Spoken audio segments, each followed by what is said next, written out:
Bismillahirrahmanirrahim. Assalamualaikum warahmatullahi wabarakatuh. Selamat sore teman-teman semuanya. Sore hari ini kami akan menyampaikan perkembangan dari penanganan perkara dugaan tindak pidana korupsi berupa suap pengurusan perkara di Mahkamah Agung Republik Indonesia yang sebelumnya juga telah kami umumkan pengembangan dari perkara dimaksud beberapa waktu yang lalu, dan hari ini tadi sudah dilakukan pemeriksaan yang dilanjutkan dengan proses penahanan terhadap tersangka dimaksud. Selengkapnya nanti akan dijelaskan oleh Pak Ketua yang juga hadir sore hari ini, Pak Pelaksana Tugas Deputi Penindakan, dan setelahnya kami persilahkan teman-teman untuk bertanya terkait dengan penanganan perkara ini. Jadi perlu kami sampaikan, kita fokuskan pertanyaan-pertanyaan dari teman-teman terkait dengan penanganan perkara dimaksud. Baik, kami silakan Pak Ketua untuk menyampaikan beberapa poin perkembangan dari penanganan perkara di Mahkamah Agung. Kami silakan.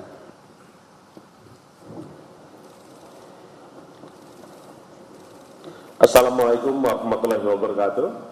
Selamat sore, salam sejahtera untuk kita semua. Om Swastiastu, Salam, Namo Buddhaya, Salam Kebajikan.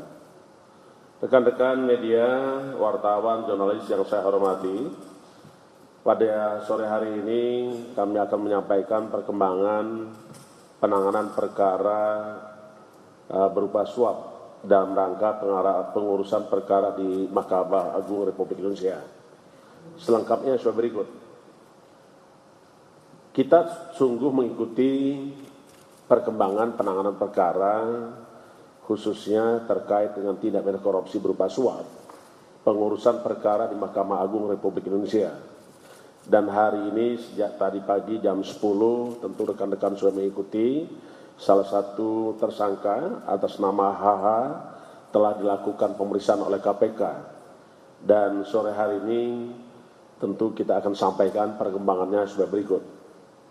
Sebagaimana kita ketahui bahwa tindak pidana korupsi berupa suap pengurusan perkara di Mahkamah Agung Republik Indonesia telah kita tetapkan dan umumkan sebanyak 17 orang tersangka sebagai berikut, antara lain pertama SD, Hakim Agung pada Mahkamah Agung; kedua GS, Hakim Agung pada Mahkamah Agung; PN, Hakim Yudisial Panitra Pengganti pada Kamar Pidana Mahkamah Agung Republik Indonesia, dan Asisten Hakim Agung GS.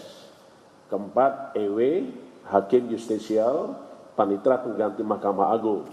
5, ETP, Hakim Justisial Panitra Pengganti Mahkamah Agung. Keenam, RN, PNS Mahkamah Agung. Ketujuh, DY, PNS pada Kepanitraan Mahkamah Agung. 8, MH, PNS pada Kepanitraan Mahkamah Agung. 9, NA, PNS Mahkamah Agung. 10, AB, PNS Mahkamah Agung. 11, TYP, pengacara. 12, ES, pengacara. 13, HT, swasta, debitur koperasi ID. 14, EDKS, swasta, debitur koperasi simpan pinjam ID. Yang ke-15 adalah saudara WH, Ketua Pengurus Yayasan Rumah Sakit SKM Makassar. 16, DTY, wiraswasta, Komisaris Independen PT WB. 17, hari ini saudara tersangka HH, PNS, jabatannya sebelumnya adalah Sekretaris Mahkamah Agung Republik Indonesia. Dalam hal kepentingan penyidikan, maka tim penyidik melakukan penahanan terhadap tersangka HH selama 20 hari, mulai tanggal 12 Juli 2023 sampai dengan 31 Juli 2023 di Rumah Tahanan Negara KPK pada Gedung Merah Putih. Adapun konstruksi perkara, tentu rekan-rekan sudah mengikuti semua sejak awal, namun boleh kami sampaikan sebagai berikut. Jabatan Sekretaris Mahkamah Agung RI resmi dijabat oleh AH pada 20 Desember 2020, di mana dengan jabatan tersebut HH memiliki tentu potensi sangat penting memiliki pengaruh yang besar di lingkungan Mahkamah Agung Republik Indonesia. Bermula dari adanya pelaporan pidana dan gugatan perdata di internal kepengurusan koperasi simpan pinjam ID yang diajukan oleh saudara HT selaku Debitur Koperasi Simpan Pinjam ID ke Pengadilan Negeri Semarang. Agar proses hukum selalu dapat dipantau dan kawal, maka HT menunjuk pengacara TYP sebagai salah satu kuasa hukumnya untuk menyelesaikan permasalahan tersebut. Khusus terkait perkara pidana, HT yang merasa belum puas atas putusan tingkat Pengadilan Negeri Semarang yang membebaskan terdakwa BGS. Selanjutnya HT memerintahkan TYP untuk turut mengawal proses upaya hukum di tingkat kasasi yang diajukan oleh jaksa ke Mahkamah Agung Republik Indonesia. Dalam proses kasasi ini, HTT yang telah mengenal baik tersangka DTY, kemudian aktif berkomunikasi untuk memastikan bahwa TYP selalu mengawal proses kasasinya di Mahkamah Agung.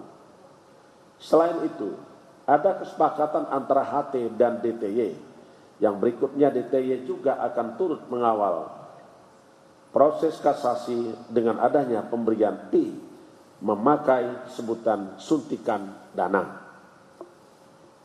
Dari beberapa komunikasi antara HT dan TYP, terdapat beberapa agenda skenario agar kasasi jaksa dikabulkan dengan menggunakan istilah pengurusan perkara melalui jalur atas dan jalur bawah.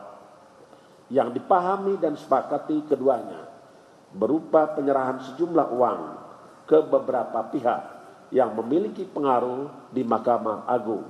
Yang satu di antaranya adalah HH selaku Sekretaris Mahkamah Agung. Sekitar Maret 2022, atas perintah HT, kemudian TYP mengirimkan foto tangkapan layar susunan majelis hakim tingkat kasasi ke DTY. Tidak berapa lama kemudian, HT berinisiatif untuk mempertemukan DTY dengan TYP di kantor milik TYP yang berada di Rumah Pancasila, Semarang, Kota Semarang. Di pertemuan yang dihadiri langsung oleh HT, DTY, dan TYP, yang mana sebagai bentuk keseriusan DTY untuk mengawal proses kasasi, maka di hadapan HT dan TYP terjalin percakapan telepon antara DTY dan HH dengan meminta HH untuk turut serta mengawal dan mengurus kasasi perkara HT di Mahkamah Agung dengan disertai adanya pemberian sejumlah uang. Dalam komunikasi itu, HH sepakat dan menyetujui untuk turut ambil bagian dalam mengawal dan mengurus kasasi perkara HT. Atas pengawalan dari HH dan DTY, putusan pidana yang diinginkan HT terhadap terdakwa BGS menjadi terbukti sehingga dinyatakan bersalah dan dipidana selama 5 tahun penjara. Sekitar periode Maret 2022 sampai dengan September 2022 terjadi transfer uang melalui rekening bank dari HT pada DTY sebanyak 7 kali dengan jumlah sekitar 11,2 miliar rupiah.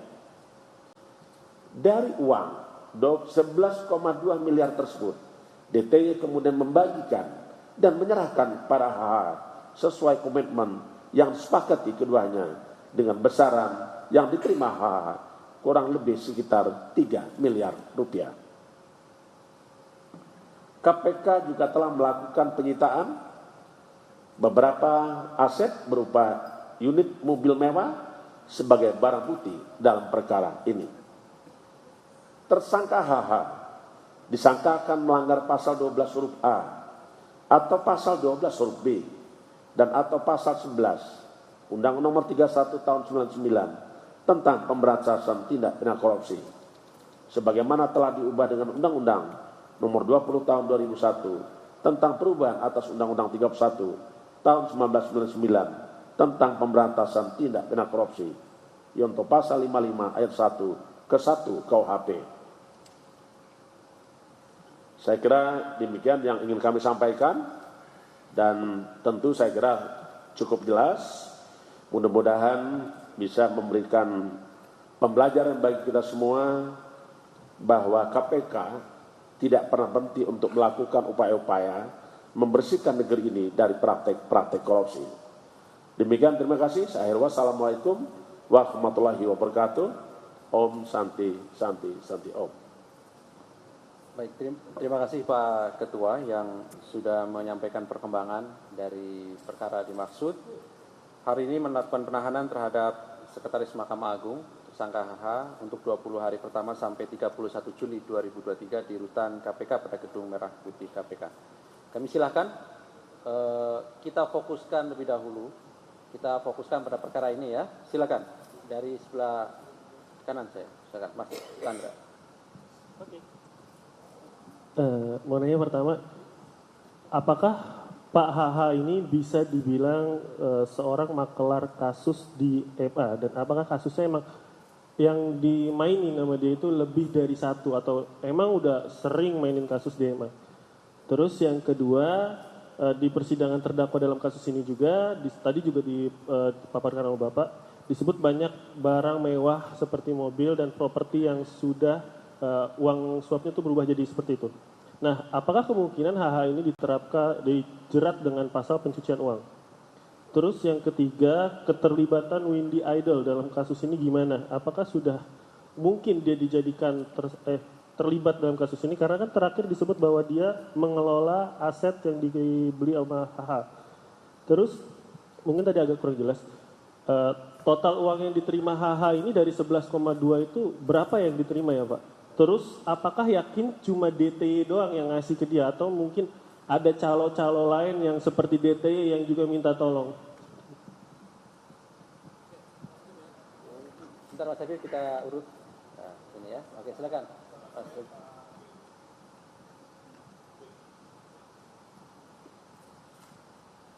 Cek. Ya, selamat sore Pak Firly, Pak Asep, Pak Ali, saya Yogi dari detik.com. Hasbi ini kan posisinya strategis ya di MA, dia sekretaris MA. Nah, setelah dia menerima aliran uang ini, sebenarnya tuh yang dilakukan Hasbi ini apa sih Pak dalam pengurusan perkara di MA? Maksudnya kesaktiannya nih apa nih Pak? Apakah dia ngatur-ngatur, dia bisa milih hakim agung buat tanganan perkara di MA sesuai pesanan atau seperti apa? Lalu kemudian uang yang diterima Hasbi ini apakah dibagi lagi ke pihak lain? Misalnya apakah dia lewat Hasbi, dia membagi ke hakim yang menangani perkara atau seperti apa? Dan kemudian seperti tadi pertanyaan Chandra, keterlibatan Hasbi ini apa di kasus inti dana saja atau ada kasus lainnya? Terima kasih. Selamat, ya. Oh, iya. Oh ya. Makasih izin Pak Firly. Saya Yogi dari Harian Kompas. Yang pertama, di kasus KSP inti dana ini kan ada 3 perkara ya, ada PK, kemudian kasasi perdata, kasasi pidana. Nah, itu kan ada beberapa hakim agung yang sudah ditahan KPK, tapi ada juga yang sampai sekarang itu kan belum tersentuh ya, seperti Takdir Rahmadi, Nurul, kemudian ada Rahmi dan sebagainya. Juga ada Sri Murwahyunito. Nah, itu kelanjutannya seperti apa? Karena dulu kan kalau nggak salah pas masa pandemi itu kan sempat diperiksa juga. Kemudian ini kan Pak Hasbi ini sekretaris MA kedua ya, setelah dulu Nur Hadi juga ditangani oleh KPK. Nah, kalau melihat situasi ini kan seperti ada kekacauan di MA. Nah, bagaimana KPK melihat hal tersebut? Kerusakannya itu ada di mana dan mungkin bisa memberikan solusi untuk mencegah terjadinya korupsi di MA ini. Apalagi kan mengingat jabatan sekretaris ini wewenangnya cukup besar gitu. Terima kasih, Pak. Lanjut. Selamat sore Pak Ketua, Pak Asep, Pak Ali, saya Hedi dari Kumparan. Ini mau memperjelas tadi soal mobil yang disita itu, Pak Ketua. Itu apakah mobil yang sebagai barang bukti itu yang dibelikan itu hasil uang yang diterima dia apa bentuk suap lain gitu, yang soal tadi. Terus yang kedua yang memperjelas soal bagaimana sih peran HH ini dalam mempengaruhi putusan hakim itu, sejauh mana dia bisa masuk di kamar dagang atau bahkan mempengaruhi putusan-putusan hakim agung begitu. Ini mungkin perlu dibuka juga karena ini akan jadi pembelajaran mungkin atau sekaligus jadi evaluasi mungkin sama MA di sana gitu. Apa saja yang harus ditutup supaya putusan-putusan itu tidak dipengaruhi lagi. Terus yang terakhir, kalau yang soal mobil tadi itu ada tidak selain mobil aliran uang yang diterima Hasbi Hasan itu kemana aja? Itu tadi menyambung soal beberapa saksi yang sudah diperiksa termasuk Wendy Idol kemarin itu yang soal ini. Apakah aset yang dia kelola itu dikembalikan lagi atau bagaimana cara pengelolaan? Terima kasih Pak Ali, terima kasih Pak Ketua, Pak Asep. Baik, terakhir Mas. Ya. Assalamualaikum warahmatullahi wabarakatuh. Selamat sore Pak Firly, Pak Asep dan Pak Ali. Saya menyambung pertanyaan yang tadi yang sempat tertinggal. Ini masih soal aset Pak dari yang kemudian ada Windy Idol dan beberapa saksi sebenarnya diperiksa. Dan itu kaitannya kalau saya tidak salah diantaranya adalah pengelolaan dan pendirian pengesahan untuk rumah produksi Pak. Iya, rumah produksi, dan di situ kan tentu rumah produksi itu ada tempatnya, ada lokasinya, penggunaan anggarannya dan sebagainya. Nah konteks ini apakah, dan pada saat peresmian rumah produksi tersebut Pak HH juga hadir pada saat itu, bahkan berfoto dengan tumpeng dan sebagainya, bahkan Windy Idol juga hadir. Nah konteksnya adalah ketika ini uang yang begitu banyak, kemudian ada aset yang demikian banyak juga, apakah rumah produksi itu kemudian secara operasionalnya dan gedungnya itu dan transaksinya dibukukan dan rumah produksinya, gedungnya itu disita sebagai bagian dari aset recovery. Itu yang pertama. Yang kedua, dari sisi kami beberapa teman sempat mendapat informasi dari seorang saksi bahwa ada dugaan Pak HH ini ditarget oleh penyidik karena waktu itu ada saksi yang ternyata memiliki rekaman terkait dengan pembicaraan yang diduga penyidik KPK begitu ya, untuk menargetkan saudara HH menjadi tersangka. Bahkan ada dugaan permintaan uang untuk kemudian diamankan.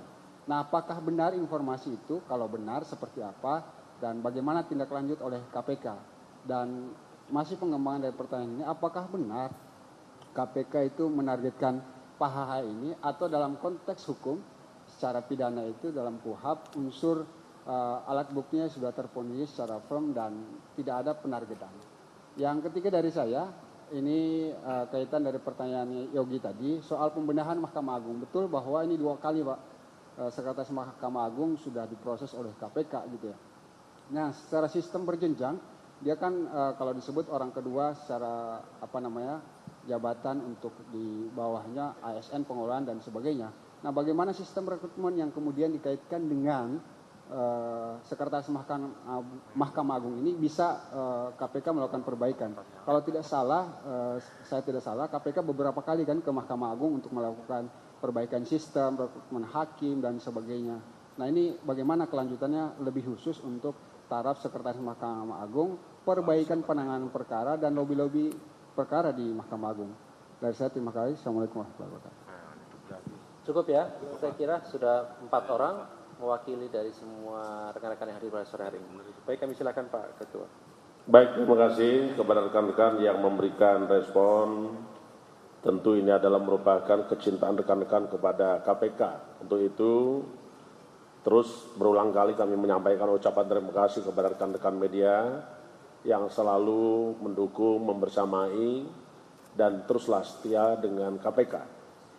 Saya akan coba untuk menyampaikan beberapa respon atas pertanyaan rekan-rekan semua. Yang pertama,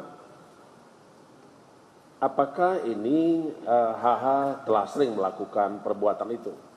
Tentu saya ini menjadi penting bagi kita untuk masih perlu kita dalami. Sebagaimana yang pernah kami sampaikan, bahwa untuk mengungkap suatu perkara itu adalah melalui proses penyidikan. Karena sesungguhnya penyidikan ada serangkaian tindakan penyidik sebagaimana yang diatur dalam hukum acara dan merangka mencari mengumpulkan keterangan dan bukti-bukti, dan dengan bukti-bukti tersebut akan membuat terang suatu perkara pidana guna menemukan tersangka. Nah sekarang sudah ketemu tersangkanya, tentu perlu kita kembangkan apa-apa saja yang dilakukan oleh tersangka H ini di dalam praktek-praktek atau ke peran beliau untuk menyampaikan atau terlibat di dalam tindak pidana korupsi berupa pengurusan perkara yang ada di MA. Tentu itu masih perlu didalami oleh rekan-rekan penyidik. Yang pertama. Yang kedua, tentu kami KPK selalu menyertakan tindak pidana pencucian uang di dalam penanganan tindak pidana korupsi. Karena sesungguhnya tentu kita melakukan penanganan terhadap tindak korupsi itu adalah juga harus mengembalikan kerugian negara, dan tentu ini menjadikan efek jerah terhadap para pelaku tindak korupsi. Yang berikutnya, kalau kita melihat beberapa orang yang tadi disebutkan di dalam ada atau tidaknya kaitan dengan saudara H, tersangka H, maka tentu masih ini perlu didalami terkait dengan peran-peran orang-orang tersebut. Saya tidak menyebutkan satu persatu, tetapi pada prinsipnya tidak ada yang tidak akan dimintain keterangan sejauh mana keterlibatan, apakah dia sebagai saksi atau juga masuk sebagai kategori tersangka. Apakah itu dia melakukan atau turut serta melakukan atau membantu melakukan atau juga membantu melakukan. Saya kira itu masih perlu kita dalami. Yang berikutnya, tadi disampaikan juga apakah ada peran AHH terhadap kasus lain. Tentu saya kira tadi sudah saya sampaikan, proses penyidikan yang masih berjalan, tentu kita akan ungkap semua apa saja suatu perbuatan yang dilakukan oleh seorang tersangka. Karena pada prinsipnya unsur-unsur pemidanaan pertama adalah ada orang, ada perbuatan, ada sifat melawan hukum, dan ada juga akibat daripada perbuatan itu sendiri, dan ada juga sifat kesalahan. Tentu itu akan didalami oleh rekan-rekan penyidik. Berikutnya tadi ada pertanyaan bagaimana dengan peran informasi keterlibatan hakim yang lain. Tentu kami ingin sampaikan bahwa seseorang tersangka atau seseorang yang diduga melakukan tindak pidana itu tidak boleh lepas dari kategori, syarat, dan unsur-unsur apa saja yang dimaknai di dalam tersangka. Tentu kita ingat kembali apa itu tersangka. Tersangka adalah seseorang yang karena perbuatannya dan atau keadaannya berdasarkan bukti permulaan cukup patut diduga sebagai pelaku tindak pidana. Ini menjadi garisan, dan ini KPK selalu saja bekerja dengan menjunjung tinggi asas-asas pelaksanaan tugas pokok KPK yang di dalam Undang-Undang 2019 diatur di dalam pasal 5, diantaranya proporsionalitas, akuntabel, transparan, demi kepentingan umum, demi kepastian hukum, dan juga demi keadilan, dan tidak lepas dari menjunjung tinggi hak asasi manusia. Saya kira itu yang harus kita dalami, dan kita juga berpedoman terhadap aturan-aturan sebagaimana Undang-Undang Nomor 30 Tahun 2002 di pasal 44 disebutkan apa yang disebut dengan bukti permulaan cukup. Setidaknya harus ada 2 alat bukti permulaan cukup. Kita juga pedomani Undang-Undang 19 atas perubahan Undang-Undang 30 Tahun 2002 dicantumkan dalam pasal 38 bahwa Komisi Pemberantasan Korupsi melakukan penyidikan dan penuntutan berdasarkan hukum acara pidana, kecuali ditentukan lain daripada hukum acara pidana. Jadi itu yang kita pegang. KPK tetap profesional, karena profesional itulah yang akan mengguide kita untuk bekerja sebagaimana ketentuan undang-undang dan peraturan perundang-undangan lainnya.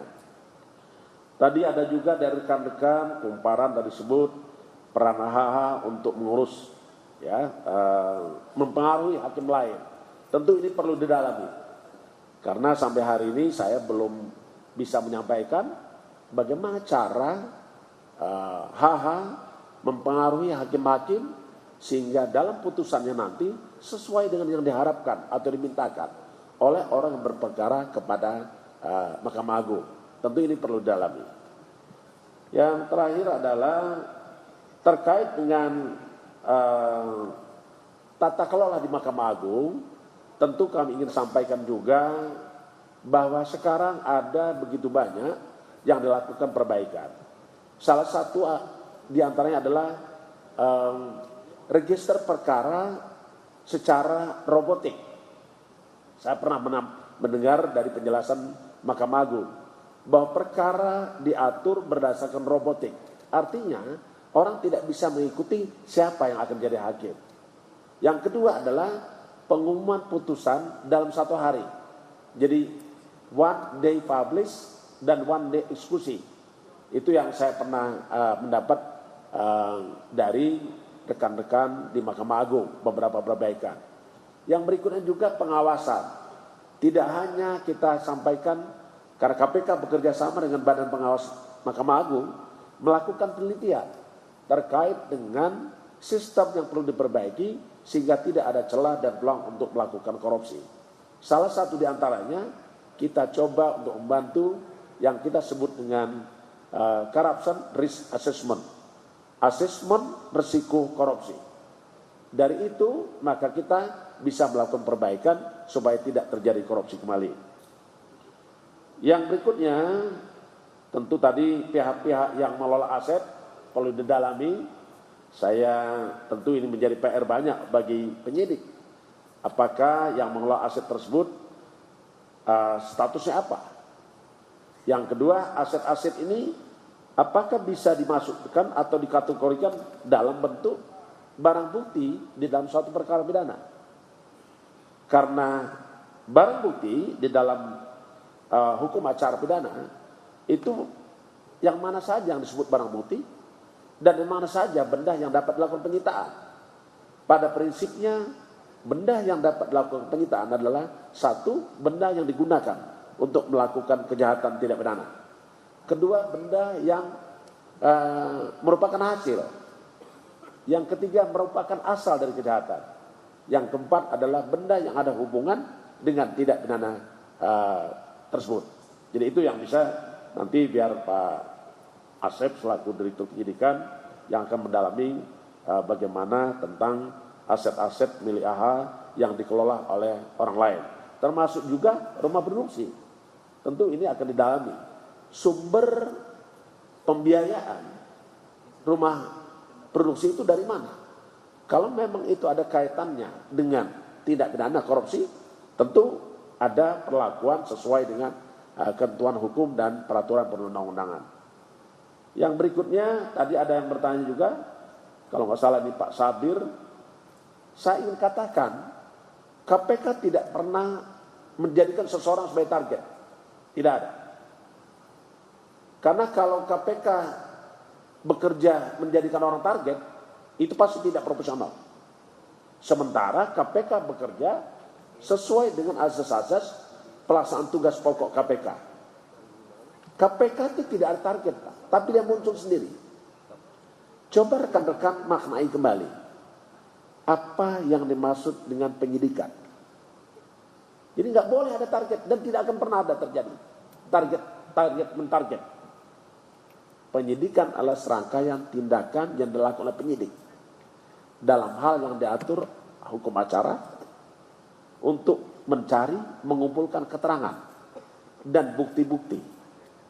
Dan dengan bukti-bukti itu membuat terangnya suatu peristiwa pidana dan menemukan tersangka. Jadi mohon maaf Pak Sabir, KPK bekerja tidak pernah mentarget seseorang untuk jadi tersangka. Dan itu tentu berdasarkan bukti yang cukup. Karena kita paham dalam hukum acara pidana diatur kenapa kecukupan bukti menjadi penting. Di dalam pasal 183 hukum acara pidana disebutkan hakim tidak dapat memutus suatu perkara kecuali berdasarkan keyakinannya dengan sekurang-kurangnya 2 alat bukti. Maka jauh anggapan bahwa kita mentarget seseorang. Tidak ada. Karena tersangka muncul karena ada bukti-bukti. Saya kira itu yang ingin saya sampaikan. Dan cukup jelas saya kira. Untuk penjelasan sore hari ini saya mohon maaf apabila ada yang kurang pas atau kurang sempurna, tapi yang pasti kita ingin pastikan bahwa KPK tetap bekerja, tetap profesional dalam upaya pemberantasan dan membebaskan negeri ini dari praktek-praktek korupsi. Terima kasih. Saya Ri, wassalamualaikum warahmatullahi wabarakatuh. Terima kasih Pak Ketua. Terima kasih.